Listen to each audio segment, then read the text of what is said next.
Assalamualaikum warahmatullahi wabarakatuh. Saya Bunda Eka. Yang ini Ada. Bunda Eka hari ini mau membacakan buku cerita. Judulnya Zaid bin Sabit, Sekretaris Rasulullah. Buku ini ditulis oleh Rina Novia, penerbit Zikrul Hakim. Bunda mulai ya Teteh, dengarkan ya. Iya Bunda. Kaum muslimin bersiap-siap berangkat ke medan perang Badar. Rasulullah sangat sibuk memeriksa pasukan. Seorang anak laki-laki memasuki barisan. Usianya kira-kira 13 tahun. Dia terus melangkah mendekati Rasulullah. Anak itu membawa sebilah pedang, tetapi pedang itu sangat panjang, sehingga pedang yang digenggamnya menyentuh tanah. Saat ia berjalan, terdengar suara bersih bergesekan dengan kerikil. Anak pemberani itu bernama Zaid bin Sabit. Langkahnya terhenti ketika sampai di sisi Nabi Muhammad. Zaid bin Sabit menyapa Rasulullah dengan penuh hormat. Kedatangannya menarik perhatian orang-orang. Apakah gerangan yang diinginkan bocah itu di hadapan Rasulullah? Zaid berkata, "Wahai Nabi, izinkan aku ikut berjuang. Aku ingin menjadi bagian dari pasukan muslimin. Aku ingin berperang mengalahkan musuh-musuh Allah." Nabi Muhammad tersenyum gembira. Beliau menatap wajah anak laki-laki itu dengan kasih sayang. Meskipun kecil, dia sudah berani berperang, bahkan pedang pun belum mampu dipegangnya dengan baik. "Aku kagum dengan keberanianmu, tapi kamu masih terlalu kecil untuk berperang. Sabarlah, suatu saat nanti kamu bisa ikut berjuang," Rasulullah menerangkan dengan lembut. Pasukan muslimin berangkat ke perang Badar. Rasulullah berada di barisan depan sebagai pemimpin. Mereka semua bergembira bisa membela agama. Tak satu pun prajurit yang ketakutan. Pasukan beriman berangkat tanpa Zaid bin Sabit. Bocah kecil itu berdiri mematung. Dia memandang sedih kepergian Rasulullah. Cita-citanya berjuang untuk Islam tidak kesampaian. Berat hatinya menerima kenyataan itu.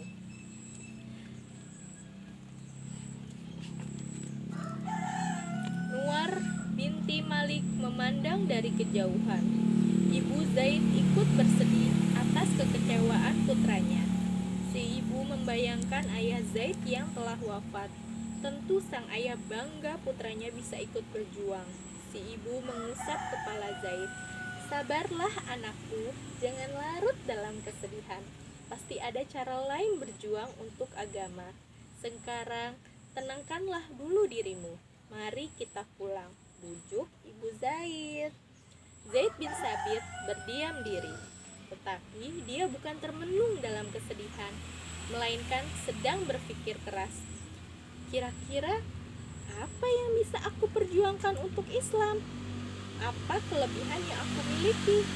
Aha, Zaid menemukan ide cemerlang. Dia menemukan kelebihan dirinya. Ini tak akan terhalang karena usia yang masih kecil. Zaid menjelaskan kepada sang ibu. Nuar pun menerangkan keinginan putranya kepada sanak keluarga. Sanak keluarga Zaid kagum dengan keinginan itu.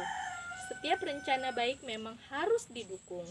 Mereka bersedia menyampaikan kepada Rasulullah. Pada waktu yang tepat, sanak keluarga Zaid beramai-ramai menemui Rasul. "Wahai Rasul, Zaid anak yang pintar.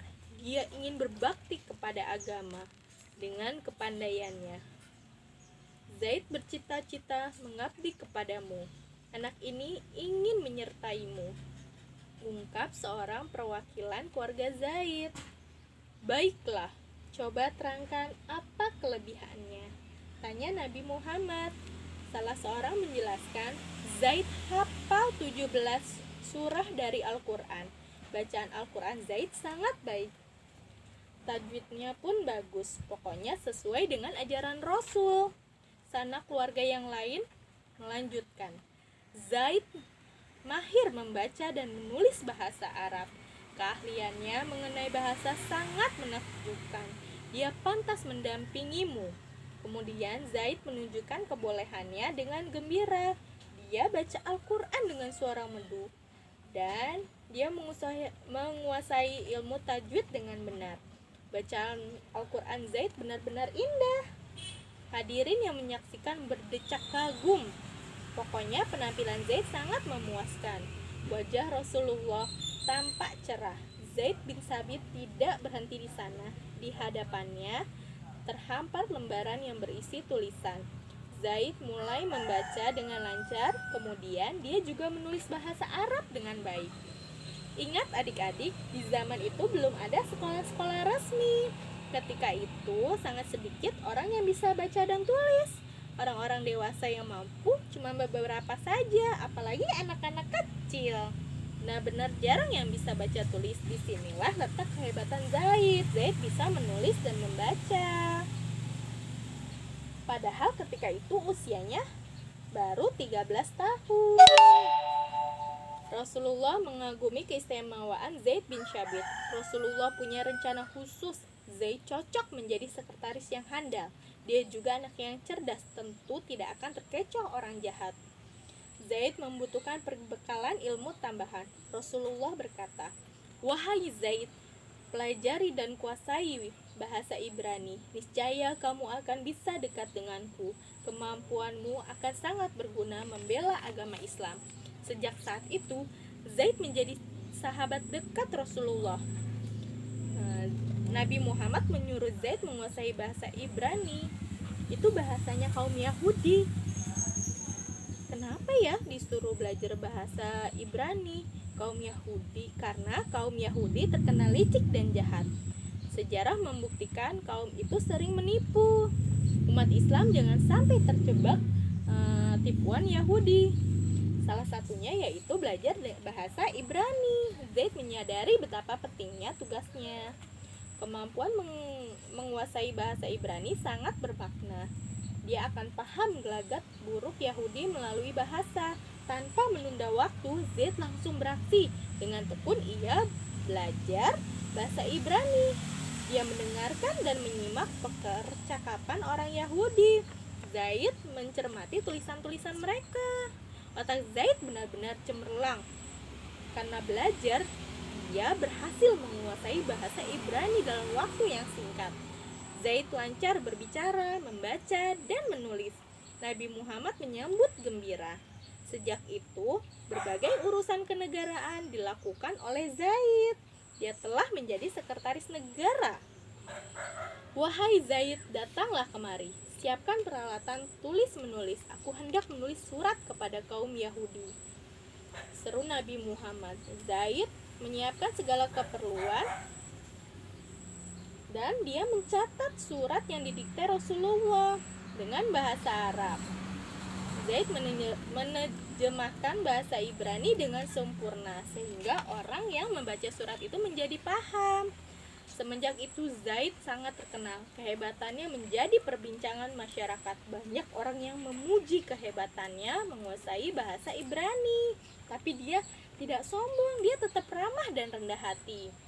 Selain itu, Zaid mendapatkan tugas tambahan dari Rasulullah teh.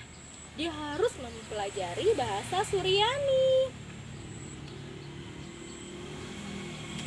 Terus dia bisa deh bahasa Suryani karena dia belajar lagi. Jadi dia bisa dua bahasa ya, bahasa Suryani dan bahasa Ibrani. Peran Zaid sebagai sekretaris semakin penting. Tugasnya bukan lagi sekedar surat menyurat, bahkan dia menerjemahkan bahasa asing. Rasulullah menyiapkan tugas lagi untuk Zaid, yaitu sebagai penulis wahyu. Jika wahyu turun, Rasulullah memanggil Zaid. Nabi Muhammad mendikte ayat Al-Quran yang baru turun, lalu Zaid menuliskannya dengan sempurna. Demikian ayat-ayat Al-Quran tercatat dengan baik.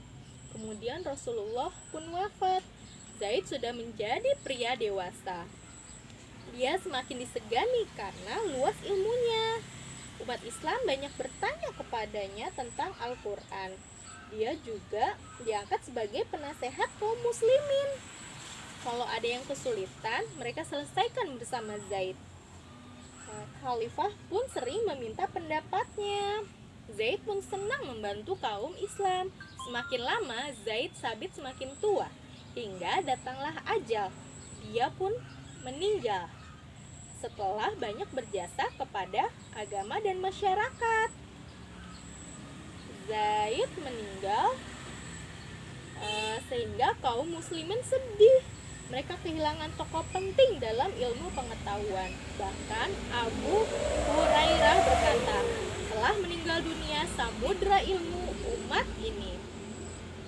Resep Zaid bin Syabit menjadi sahabat Rasulullah sejak kecil.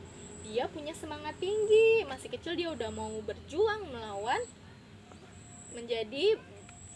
berjuang di perang Badar.